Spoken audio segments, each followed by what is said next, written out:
Hola hermanos, buenas tardes, sean todos bienvenidos a nuestro culto virtual. Espero que todos se encuentren muy bien, que hayan tenido una buena semana, me da mucho gusto saludarles. Y vamos ahora a adorar a nuestro Dios, escuchando un preludio a cargo de nuestra hermana Aileen Yaretsi Cruz Ochoa.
Escuchemos ahora el llamamiento a la adoración que se encuentra en el primer libro de Crónicas, capítulo 16, versículos del 8 al 10.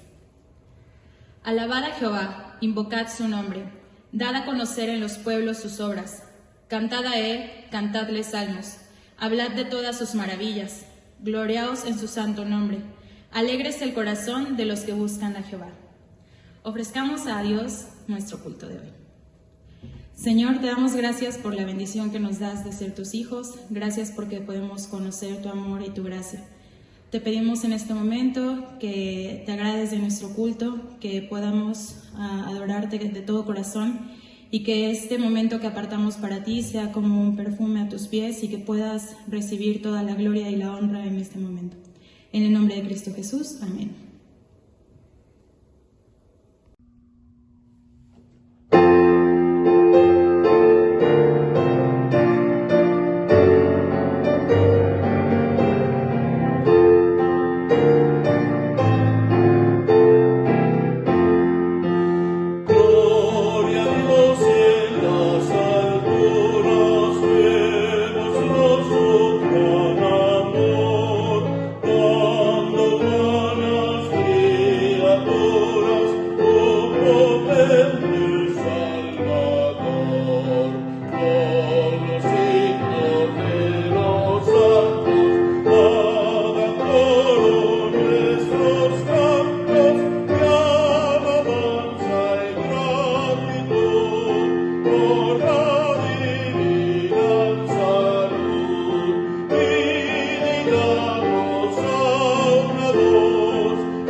la lectura bíblica que se encuentra en Isaías capítulo 61.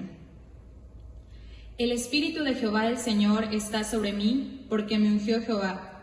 Me ha enviado a predicar buenas nuevas a los abatidos, a vendar a los quebrantados de corazón, a publicar libertad a los cautivos y a los presos apertura de la cárcel, a proclamar el año de la buena voluntad de Jehová y el día de venganza del Dios nuestro, a consolar a todos los enlutados, a ordenar que a los afligidos de Sión se les dé gloria en lugar de ceniza, óleo de gozo en lugar de luto, manto de alegría en lugar del espíritu angustiado.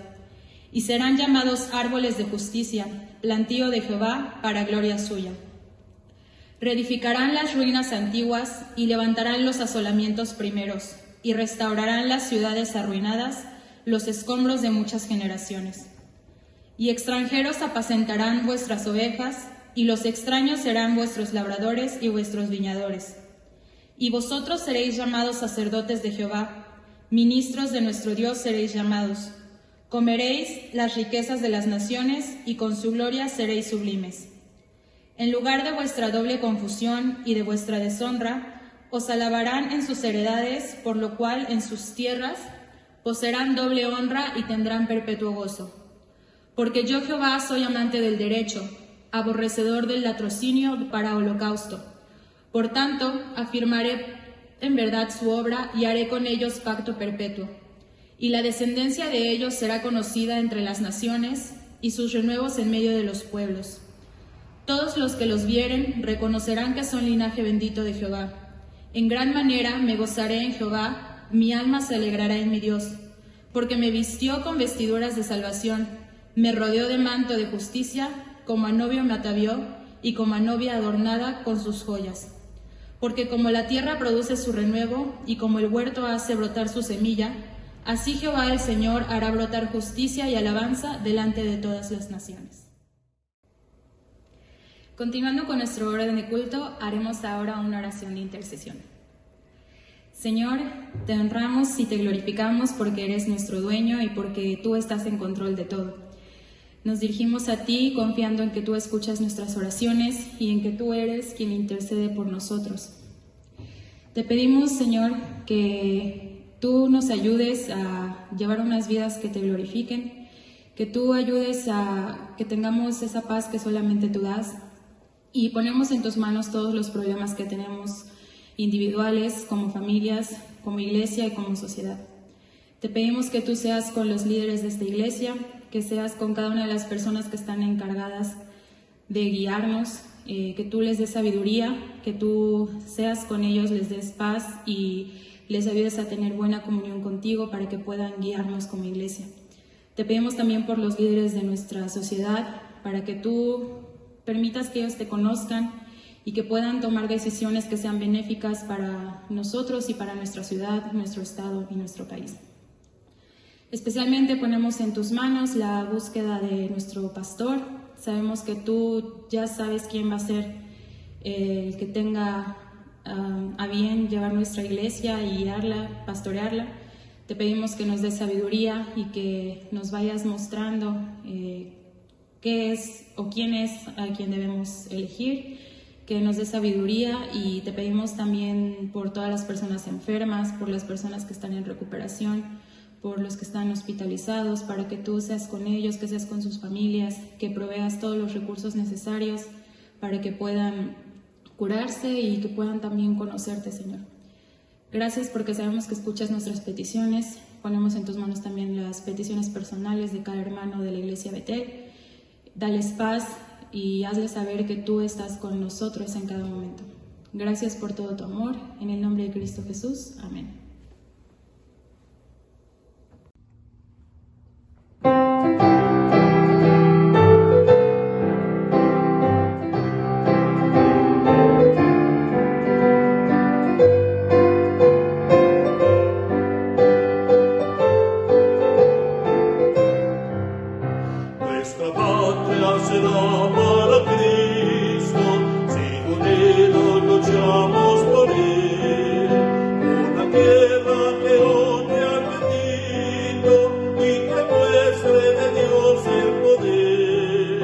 A luchar pues con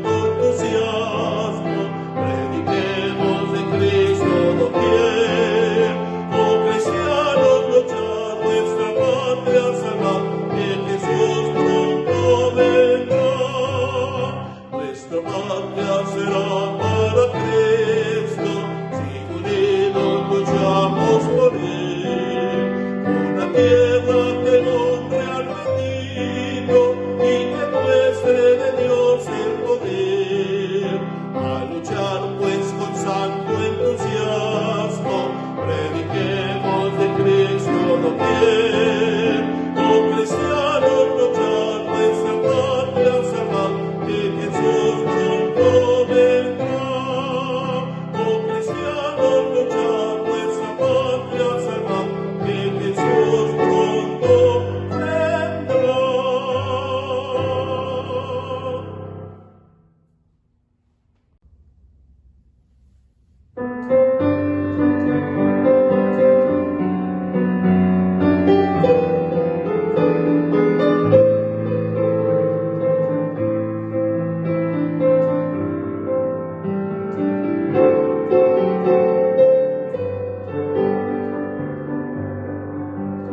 Dame fe y esperanza mi país, ilumina Señor a México, no permitas que esté lejos de ti, de tu amor necesita México, hazle creer que el camino eres tú, guarda en tu corazón a México, en el nombre precioso de Jesús. Te pedimos, Señor, por México, bendice a su suelo, sus mares, sus pequeños pueblos, sus grandes ciudades, bendice a su gente, a cada instante, a su presidente y a sus gobernantes. Pon tus ojos en cada amanecer, cada vez que despierte México, pon tu mano bendita en cada ser. Santifica, Señor, a México, bendice a su suelo, su sol y sus mares, sus pequeños pueblos, sus grandes ciudades, bendice a su gente, a cada instante, a su presidente y a sus gobernantes.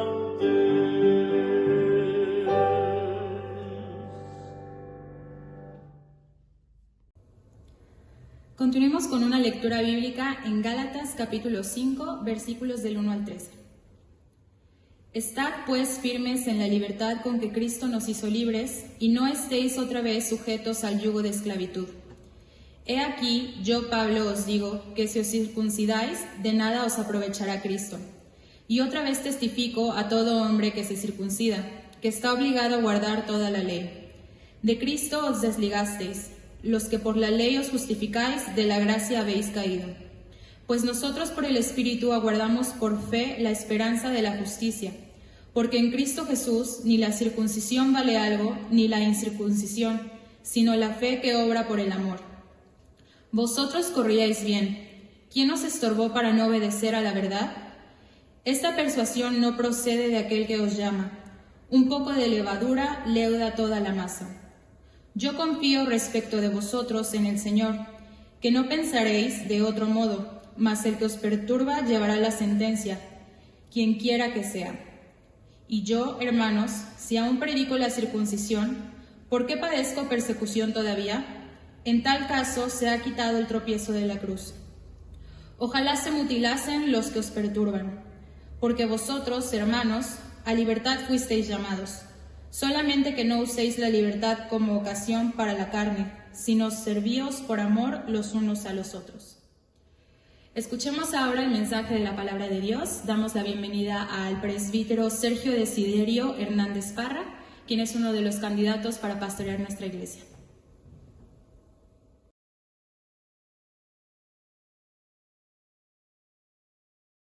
Buen día, mis estimados hermanos y hermanas de la Iglesia Nacional Presbiteriana Betel de Jalapa, Veracruz. Reciban un cordial saludo de su servidor, el presbítero Sergio Desiderio Hernández Parra, desde la ciudad de Acapulco. Nos hubiera gustado mucho compartir esta palabra en presencia, pero Dios nos ha enseñado a lo largo de este año y medio de pandemia que Dios tiene sus formas, sus medios, y hoy podemos hacerlo a través de esta transmisión que hacemos a distancia. Este mes lo conocemos como el mes de la patria, el mes en el que celebramos el llamado a nuestra independencia nacional. Este año en particular, celebraremos en unos cuantos días, para ser preciso, el 27 de septiembre, 200 años de que nacimos como nación libre y soberana. Cabe hacernos algunas preguntas.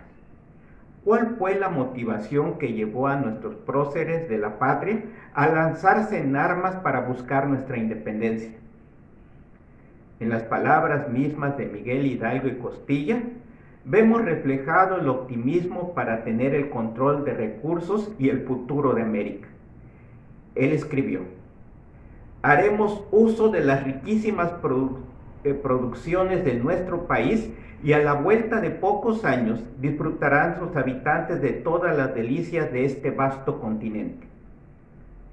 Y la siguiente generación, encabezada por José María Morelos y Pavón, lo consigna en lo que nosotros conocemos como el sentimiento de la nación de la siguiente forma: que como la buena ley es superior a todo hombre, las que dicte nuestro Congreso deben ser tales que obliguen a constancia y patriotismo, moderen la opulencia y la indigencia, y de tal suerte se aumente el jornal del pobre, que mejoren sus costumbres, aleje la ignorancia, la rapiña y el hurto.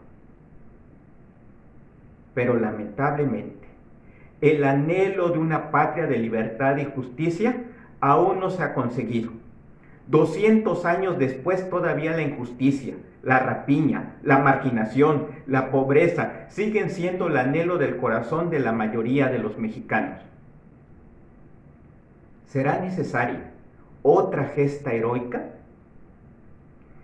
Te quiero decir que hay muchos que hoy pueden decir, con toda la extensión de las palabras, que en este territorio, en este país, podemos gritar y decir: libres, por fin somos libres. ¿Cuál es el secreto? ¿Qué es lo que está detrás de este pensamiento? Y de eso queremos hablar en este día. Pero permíteme antes poder elevar una oración para pedirle a Dios que nos guíe en el entendimiento de su palabra. Padre, te agradecemos mucho la oportunidad de estar compartiendo tu palabra con mis hermanos de Jalapa. Que Dios, tu palabra sea la que medie, la que forme, la que edifique y la que nos lleve a un entendimiento común.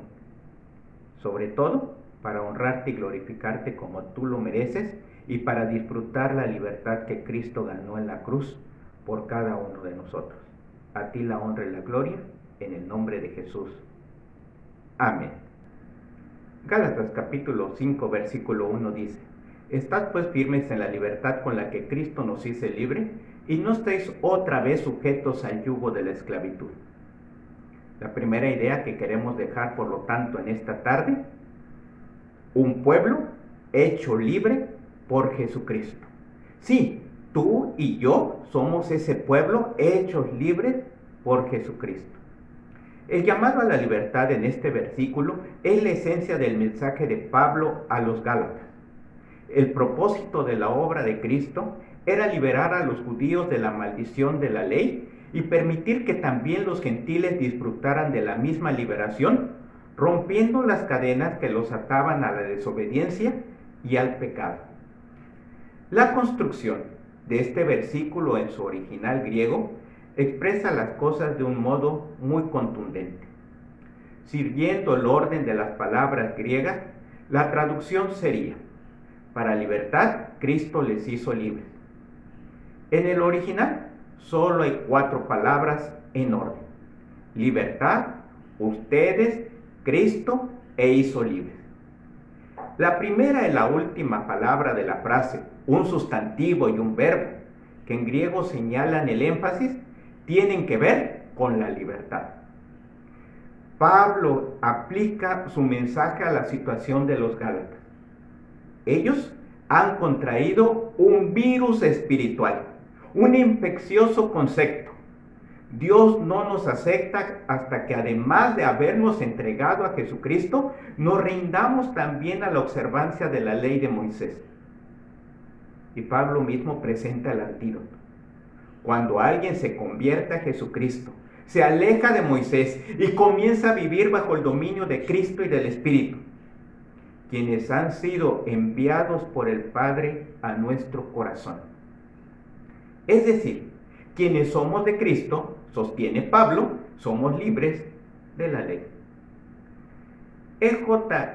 Ip, un comentarista del pensamiento de Pablo, describe admirablemente la amplitud de la libertad en el pensamiento de este apóstol, y lo dice de esta forma: las implicaciones de esta libertad cristiana, tal como las desarrolla Pablo, son enormes en su alcance y repercusiones, pero esencialmente él ve la libertad como una realidad que se lleva a cabo en el acontecimiento de Cristo y a través de él, que ha destruido el poder del pecado y ha neutralizado la hostilidad individual hacia Dios, que ha cubierto al mismo tiempo la culpa y manchas del pecado y ha borrado el pasado, que ha doblegado totalmente toda esclavitud externa al yo, a las convenciones religiosas, a los poderes del mar y a las fuerzas cósmicas, y que ha triunfado sobre todas las fuerzas que dominan a la humanidad, incluida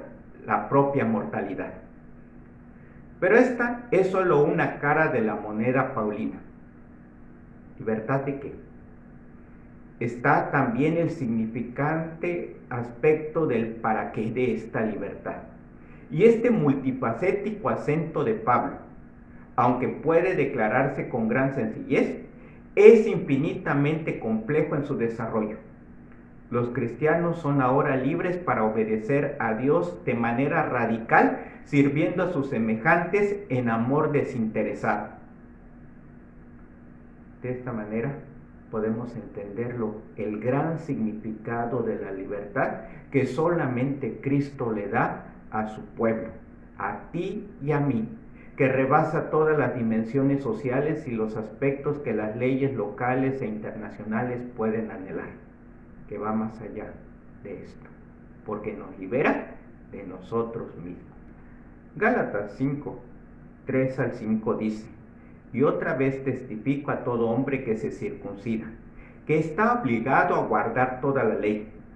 De Cristo os desligasteis, los que por la ley os justificáis. De la gracia habéis caído, pues nosotros por el Espíritu aguardamos por fe la esperanza de la justicia.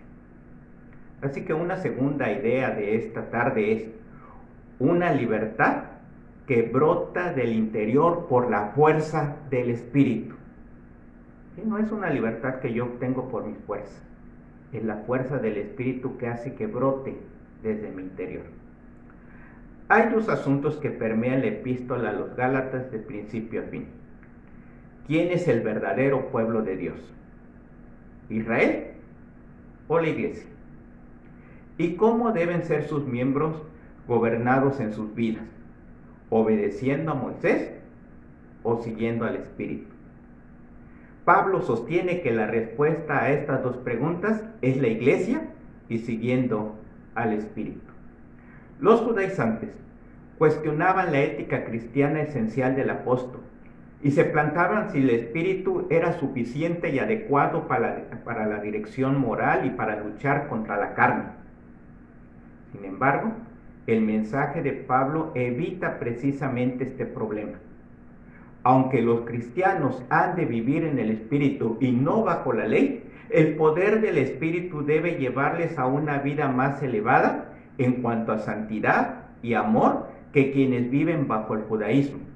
Es decir, que el Espíritu nos lleva a sobrepasar el espíritu de las leyes.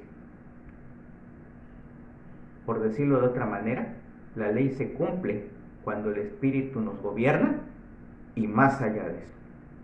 El fundamento del argumento que desarrolla aquí es el carácter histórico. La ley forma parte de la era anterior, por decirlo de alguna manera, la era de la máquina de escribir.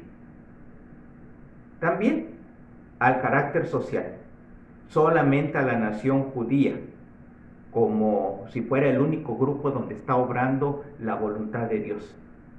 Y también a la interpretación. Sí, porque los judaizantes decían debidamente entendida, la ley entonces produce la aceptación de Dios. Pero nosotros decimos que es el Espíritu quien nos recuerda, quien nos ministra, quien nos enseña. Y Jesucristo es la máxima revelación de la voluntad de Dios para nosotros.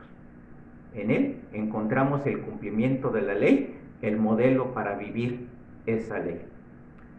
Con su decisión se pone bajo la obligación de guardar toda la ley, aquel que quiere mantenerse en la circuncisión y bajo los preceptos legales, lo cual significa condenación, porque eso es lo único que puede ofrecer la ley. Hemos de entender que el punto de vista de Pablo sobre la libertad no es idéntico al de nuestra sociedad. De hecho, en muchas ocasiones es contradictorio. Para el apóstol, libertad significa sujeción a Dios y a su voluntad. Sí, sujeción a Dios y a su voluntad. Mientras que para el ser humano moderno quiere decir hacer lo que quiere. Para Pablo, la libertad comienza únicamente con una relación con Dios por medio de Jesucristo y en el Espíritu. Mientras que para el ser humano moderno, libertad significa que se le deje tranquilo, en paz, que no lo molesten, que acepten cómo vive y cómo piensa. Para Pablo, la libertad individual, social y psicológica representa el glorioso desarrollo de lo que Dios puede hacer en una persona por medio de Cristo y en el Espíritu. Mientras que para el ser humano moderno, estas formas de libertad son la meta determinante de la vida. Mientras que para el apóstol libertad es interdependencia. Para el hombre moderno significa independencia. De Dios, del prójimo, yo solito puedo. Dicho de otro modo, no podemos aplicar la libertad en Pablo a nuestra sociedad hasta que no vemos que el concepto del apóstol está en conflicto con el del hombre moderno. Y esto nos obliga a tomar una decisión. Solo tenemos que escoger entre servir al Padre, lo cual nos hace libre, y servir a los poderes de este mundo que nos esclaviza. ¿Cómo podemos aplicar esto? En primer lugar, las personas deben ver de qué han de ser libres antes de poderlo ser. El mensaje de Pablo es que estamos atados a la ley y a la maldición que esto conlleva, al pecado, al yo y al mundo que nos rodea de maldad. Gálatas 1:4 dice de la siguiente forma: tal como Dios nuestro Padre lo planeó, Jesús entregó su vida por nuestros pecados para rescatarnos de este mundo de maldad en el que vivimos. Este es el propósito por el cual vino Jesucristo y esta es la libertad que nos ofrece. En este versículo encontramos los 4 aspectos. La ley está implícita en el pecado. El yo en las palabras nuestro y nos rescató. Y el mundo se menciona explícitamente en la expresión, este mundo de maldad. Nadie es bíblicamente libre hasta que no reconoce que está esclavizado al pecado, al yo y al mundo. No tiene sentido decirle a un prisionero que vive encerrado en un exuberante centro vacacional donde juega golf durante el día y sale de fiesta por la noche bailando y emborrachándose con mujeres, que necesita ser liberado, si tiene constantemente a su alcance aquellas cosas que más disfruta. Si por el contrario, sus mayores deseos están afuera de donde se encuentra, si puede ser liberado de su privación para llevarlos a cabo. Del mismo modo, No tiene sentido decirle a alguien que necesita ser libre del pecado si la persona en cuestión no se da cuenta de su terrible condición, de su estado en el que vive.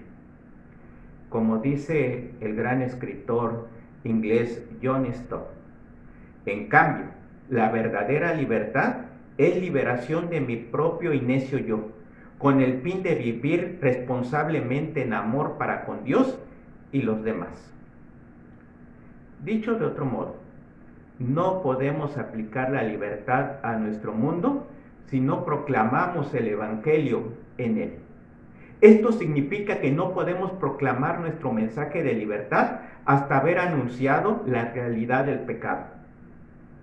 El gran teólogo del siglo V, Agustín de Hipona, dijo en una ocasión: la voluntad es, pues, verdaderamente libre cuando no es esclava de vicios y pecados.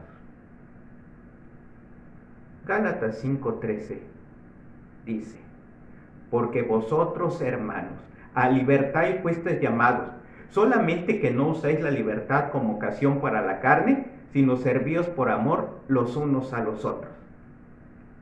Entonces, la razón por la cual Dios nos emancipa, Dios nos da la libertad, Dios nos quita las esclavitudes del pecado, es para que seamos libres para amar. Pablo insiste en que la libertad no debe utilizarse para dar rienda suelta a nuestras pasiones humanas. Esta expresión griega, que se traduce como dar rienda suelta a las propias pasiones, es una metáfora muy pintoresca, que a veces se traduce como dar ocasión a la carne, dar ocasión al diablo, tomar como excusa para, o ser base de operaciones para. Por decirlo de otra manera, a veces lo decimos, pues así nací y así me moriré, todos lo hacen, pues yo también lo hago. Inicialmente este término aludía al lenguaje militar, a la base de operaciones de un ejército a punto de partir a una maniobra militar. Pero también adquirió un sentido metafórico de oportunidades, pretexto u ocasión. Vivir en la carne es esencialmente vivir fuera del ámbito del Espíritu de Dios. El concepto de carne no implica necesariamente esfuerzos, aunque ello puede estar implícito, sino más bien una vida que es meramente humana. La idea de la carne queda pues muy unida a la de vivir bajo la ley, porque como explica Pablo a lo largo de toda su carta, permitir que la propia vida sea gobernada por la ley es decidir no vivir bajo el gobierno del Espíritu de Dios. La carne y la ley pertenecen al periodo pasado, que ha quedado y ha dado paso a una nueva vida caracterizada por el gobierno de Cristo y de su Espíritu. Pablo tiene en mente a la persona total que vive fuera de la voluntad de Dios y apartada de la influencia orientadora por medio de su espíritu. Al rebelde, al que le dice: no hay Dios, quédate fuera, no me interesa que participes en mi historia. Pablo responde a esta situación explicando que su libertad debe ser una razón para servir los unos a los otros en amor. Pudiéramos hablar mucho sobre el amor en el pensamiento de Pablo, pero por lo menos hay tres principales líneas de su enseñanza. Primero, para Pablo el amor lo define esa voluntad de entrega de su propia vida en sacrificio expiatorio, lo que hizo Jesucristo por ti y por mí. No suena lógico que el justo muera por los pecadores, pero Jesucristo lo hizo por ti y por mí. Está inspirado por el Espíritu de Dios. Este es un amor divino, sobrehumano. Es el Espíritu quien nos mueve para que actuemos con amor. Y tercero, se expresa en la práctica del bien, en el ámbito de las relaciones personales dentro de la sociedad y muy especialmente dentro de la iglesia, y en tu participación como ciudadano de este mundo. En este pasaje, Pablo dice dos cosas sobre el amor. Los Gálatas han de servirse los unos a otros en amor. Y toda la ley de Moisés se resume en el mandamiento de Levíticos 19:18. Ama a tu prójimo como a ti mismo. Por lo tanto, no hay duda de que en la carta a los Gálatas, Pablo trata la ley de Moisés como algo obsoleto. Pero lo que ha sido ya cumplido. Él les dice que el deseo de tener distracciones morales es pérdida de tiempo. Si viven en el Espíritu, les escribe, tendrán amor. Y vivir en amor es mucho mejor que la ley, porque el primero es el cumplimiento de la segunda. Por eso el mismo Agustín de Hipona decía, ama y haz lo que quieras, porque el amor cubre multitud de faltas. El amor refleja el carácter del Dios que conocemos, el Dios de amor. Del mismo modo que las computadoras personales, con sus programas de texto, son el cumplimiento de las antiguas máquinas de escribir, vivir en el Espíritu y en el amor es el cumplimiento de la vida bajo la ley de Moisés. Leon Morris, que escribió un comentario sobre las epístolas paulinas, afirma: quiero pues decir primeramente que solo conocemos el amor en el sentido neotestamentario porque lo vemos en la cruz, y en segundo lugar, que cuando entendemos este amor, somos afectados por él. Este es el amor del que habla Pablo, el amor de Dios por nosotros en Cristo, que nos permite ser llenos de su Espíritu y que luego produce los frutos de amor en nuestras relaciones con los demás. Puesto que el Espíritu de Dios, quien despierta el amor en nuestros corazones, no es algo que podamos reivindicar como propio. Amar a los demás no es algo que podamos conseguir por medio de la disciplina, sino es fruto de un milagro. Sí. Por eso Jesús decía, amarás a tus enemigos como a ti mismo. ¿No suena lógico que el que te hace daño, el que habla mal de ti, el que te persigue, a él le brindes manifestaciones de amor? Pero esa lógica fue la de Jesús en la cruz. Cuando estaba ahí colgado, vio a los que lo estaban crucificando y le dijo al Padre, perdónalos porque no saben lo que hacen. ¿Qué movió esas palabras? Su amor por todos ellos y por mí. Y como Pablo sabe bien, el amor actúa como dinamizador de las relaciones humanas. Morris se pregunta, ¿dónde puede encontrarse un sistema que actúe mejor que el amor cristiano? Y diríamos nosotros, ¿será posible un mejor México sin el amor cristiano? Cuando nos acercamos a Dios y vivimos delante de Él por medio de Cristo y en el Espíritu, vivimos en libertad y nos suceden tres cosas. Primero, en el plano personal, somos liberados de nuestro pecado y de nuestro desafortunado pasado. Algunas veces necesitaremos cierta terapia y tiempo para la sanación que se llevará a cabo. La segunda cosa, somos liberados para servir. Sí, para servir a los demás, de modo que caen las barreras sociales y nos convertimos en lo que siempre quisimos hacer. Ese espacio de justicia, de bendición, de bondad, de buenos salarios, todo eso que dicen nuestros ideales como padre. Aunque sin saber exactamente qué es lo que estamos buscando, de este modo llegamos a ser libres psicológicamente, socialmente e individualmente. Estas personas ya nos alarman por las invasiones legalistas, los imperialismos culturales, los prejuicios raciales, las fijaciones denominacionales. Convencidos de que estamos bajo el Espíritu y por medio de Cristo podemos vivir victoriosamente en medio de estas cosas. Pero estas tres dimensiones de la libertad contrastan con nuestra sociedad en sus manifestaciones reales. Consideremos el asunto de la libertad individual. Para nuestra sociedad, ser libres como individuos es que se nos deje tranquilos o encontrarnos a nosotros mismos. Pero el cristiano no lo entiende de este modo. El creyente sabe que no ha sido liberado por Dios por medio de Cristo y en el Espíritu para convertirse en una isla fría y solitaria, flotando en medio de las aguas de la vida. Para él, libertad significa entender cuál es el lugar que nos corresponde delante de Dios y de los demás. No encontramos nuestra identidad cuando nos descubrimos a nosotros mismos, sino cuando conocemos a Dios y aprendemos a relacionarnos con los demás como hijos de Dios.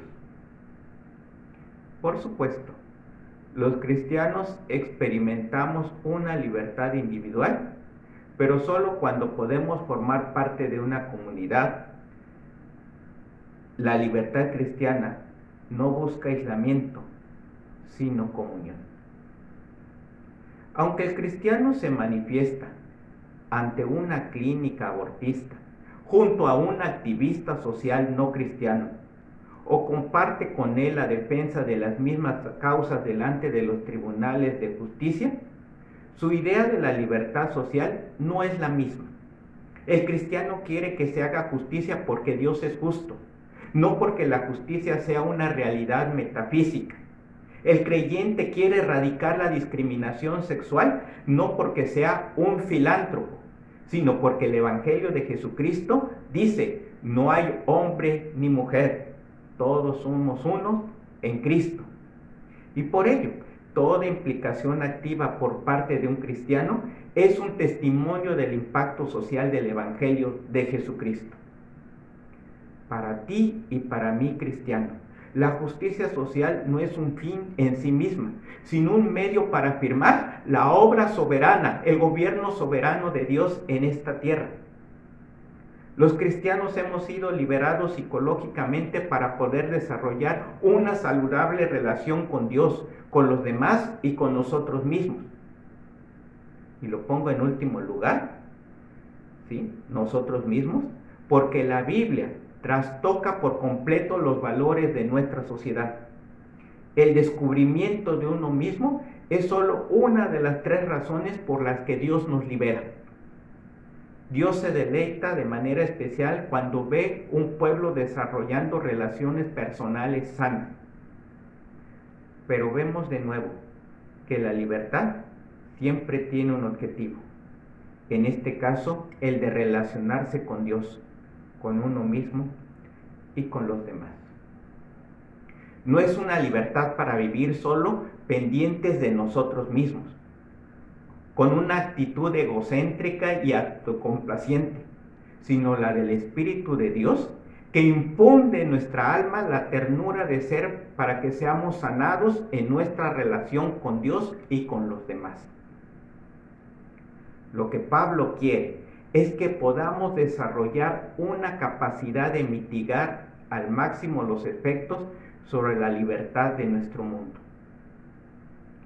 ¿Qué cosas nos estorban para vivir la libertad de Cristo? ¿Qué retiene nuestra libertad en el Espíritu? Todo el mensaje de Pablo en Gálatas puede ahora resumirse así: seamos libres por medio de Cristo en el Espíritu. Seamos libres por medio de Cristo en el Espíritu. Y cuando nos acerquemos a Dios por medio de Cristo y en el Espíritu, somos por fin libres. Gracias al Dios Todopoderoso, somos por fin libres. Esta es la libertad y este es el aniversario al cual yo te invito que participes. Anuncia la libertad que has obtenido en Cristo. Anuncia que podemos vivir una sociedad de justicia y de armonía. Y pon manos en las obras, haciendo con tus manos, con tus pies y con tus labios obras de amor que edifican, que restablecen, que sanan nuestra sociedad. Vamos ahora. Te damos gracias, Padre, por la oportunidad que nos has dado nuevamente de acercarnos a tu palabra y que en ella encontramos este mensaje de libertad. Tú nos has liberado de la esclavitud del pecado por la acción de Cristo y de su Espíritu, pero lo has hecho para restablecer nuestras relaciones contigo, con nuestros prójimos y con nosotros mismos. Que nuestro símbolo, nuestra expresión, sea el amor los unos con los otros y una relación de amor para contigo. Gracias por tu mensaje, por tu palabra, que tú nos sigas bendiciendo y edificando con ella. En el nombre de Jesús. Amén.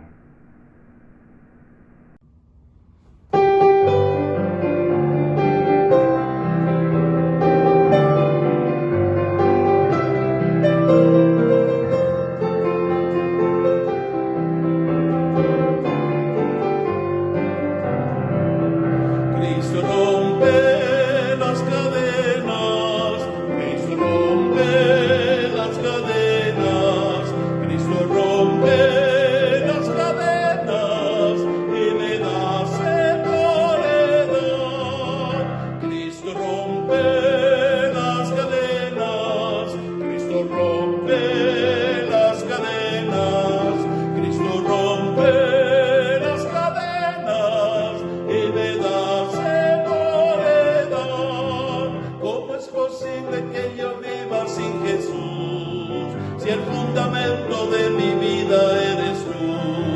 Tú me libraste del infierno y de la muerte. ¿Cómo es posible que yo libre sin Jesús? Cristo rompe las cadenas, Cristo rompe las cadenas, Cristo rompe las cadenas y me da seguridad. Libertad, oh, qué buena es aquella que da el Salvador. Libertad a las almas perdidas, libertad de la condenación. Una vez era yo peregrino, cautivado en cadenas de error. Mi maldad me tenía cautivo a una cruel y total perdición. Libertad, libertad, libertad, libertad. ¿Dónde está el Espíritu de Dios? Ahí siempre hay libertad. Una vez era yo peregrino, cautivado en cadenas de error. Mi maldad me tenía cautivo a una cruel y total perdición. Libertad, libertad, libertad, libertad. ¿Dónde está el Espíritu de Dios? Ahí siempre hay libertad.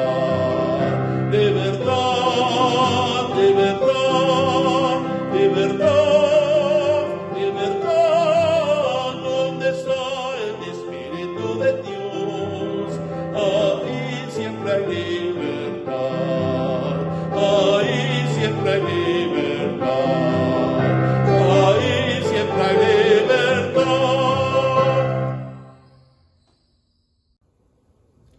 Ahora es el momento de las ofrendas. En sus pantallas aparecerá la clave interbancaria y el número de cuenta para que puedan ofrendar a través de una transferencia o un depósito. Consagremos las ofrendas. Señor, te pedimos que tú te agrades de estas ofrendas. Te pedimos que le des sabiduría a quien las administre, que puedan servir para tu obra y para los propósitos de tu iglesia. Sé con cada uno de los hermanos que están ofrendando, con los que no también. Sigue proveyendo y dales también sabiduría para que puedan administrar sus finanzas en sus hogares. En el nombre de Cristo Jesús. Amén.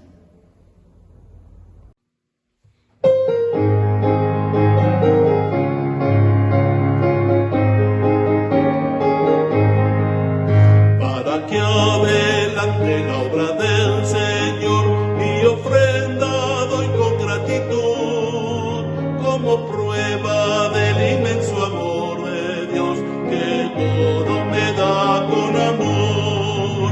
Sostendré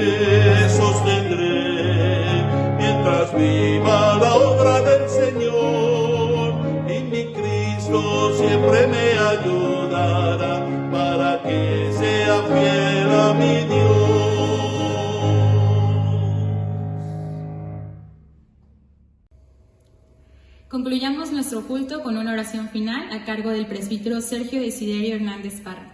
Posteriormente tendremos los intereses de la iglesia. Les invito a que se queden a escuchar para conocer un poco más sobre el pastor Sergio y su familia, quien es uno de los candidatos a pastorado de nuestra iglesia. Que Dios los bendiga. Vamos a despedirnos de este culto en el que hemos alabado a nuestro Señor. Lo hemos hecho aunque sea de esta manera virtual. Ha sido un gusto participar con ustedes y vamos a pedir que la bendición de Dios sea sobre cada uno de nosotros. Te agradecemos, Padre, por la oportunidad que nos has dado de acercarnos este día a tu trono de gracia a través de este culto. Te rogamos que tú sigas edificando nuestra vida, nos guardes en el lugar donde estamos y nos permitas hacer acciones que te honren y te glorifiquen. Que tu bendición sea con cada uno de nosotros. Y ahora, mis amados hermanos y hermanas, que la gracia de nuestro Señor Jesucristo, el amor de Dios el Padre, la comunión y pastoreo de su Espíritu sea con cada uno de nosotros, con nuestras familias, con esta iglesia presbiteriana Betel y con todo su pueblo, ahora y siempre. Amén.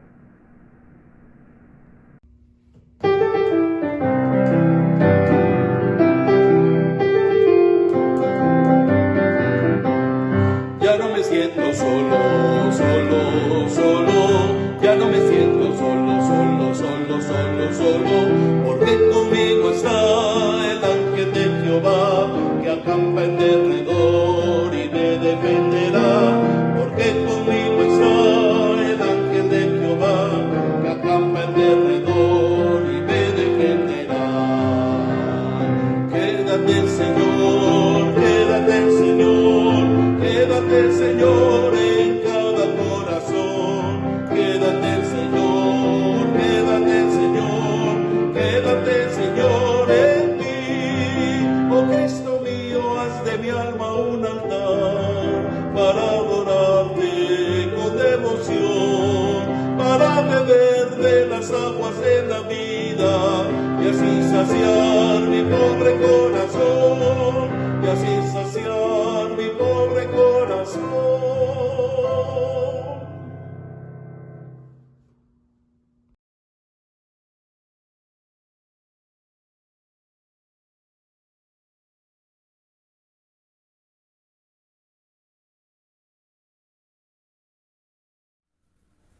Buen día, estimados hermanos y hermanas de la Iglesia Nacional Presbiteriana Betel de Jalapa, Veracruz. Reciban un cordial saludo desde el bello puerto de Acapulco, de estos sus servidores, la familia pastoral Hernández Fernández. Yo soy el presbítero Sergio Desiderio Hernández Parra, originario de la Ciudad de México, tengo 52 años, realicé mis estudios en Sagrada Teología en el Seminario Teológico Presbiteriano de México. Desde hace 21 años, por la gracia de Dios, fui ordenado al Santo Ministerio Pastoral. Hemos servido desde entonces, mi familia y yo, en la Ciudad de México, Irapuato, Guanajuato, y actualmente en Acapulco, Guerrero. Para nosotros, el servicio a Dios es un privilegio que Él nos concede para compartir su palabra, para discipular y para sanar corazones heridos a través del acompañamiento pastoral. En esto, mi esposa ha sido compañera por más de 20 años en este ministerio. Mi nombre es Nelly Fernández y queridos hermanos, pues sí, tenemos poco más de 20 años de ser yo su compañera de aventura, tanto en el ministerio de visitación como de consejería a parejas, a matrimonios o prematrimoniales. También tuvimos oportunidad de pastorear un grupo de adolescentes un poco grande, ¿verdad? Ahí en la iglesia donde yo crecí, donde él tuvo la oportunidad de llevar a cabo su primer pastorado, y gracias a Dios porque pudimos ser una bendición también a este grupo. A manera personal les quiero manifestar que me gusta mucho participar con el grupo de damas. Desde que nos casamos, nosotros hemos ido a distintos lugares, como él ya lo mencionó, y en la mayoría de ellos yo he tenido la bendición de estar con las damas de impartir los estudios, de escucharlas, de aconsejarlas, hasta de irnos a tomar el cafecito juntas. Así que quiero decirles y afirmarles, como mi esposo lo dice, si Dios nos permite y nos da la bendición de ir a Jalapa, claro que serviremos con nuestros dones y talentos para la gloria del Señor. Mi nombre es Joás Ismael Hernández, tengo 16 años, actualmente estudio el 2º grado de preparatoria y a mí me gusta el deporte, en específico el básquetbol, y también me gusta un poco el fútbol. Practico la guitarra y desde hace más o menos 3 años estoy en el grupo de alabanza de aquí de la congregación y he participado en el grupo de jóvenes también, estudiando de aquí de la congregación, y actualmente estoy en otro grupo de otra iglesia, también estudiando la Biblia y aprendiendo de la palabra. Gracias. Pues estamos a sus órdenes, estimados hermanos. Les agradecemos mucho su atención. Dios les bendiga.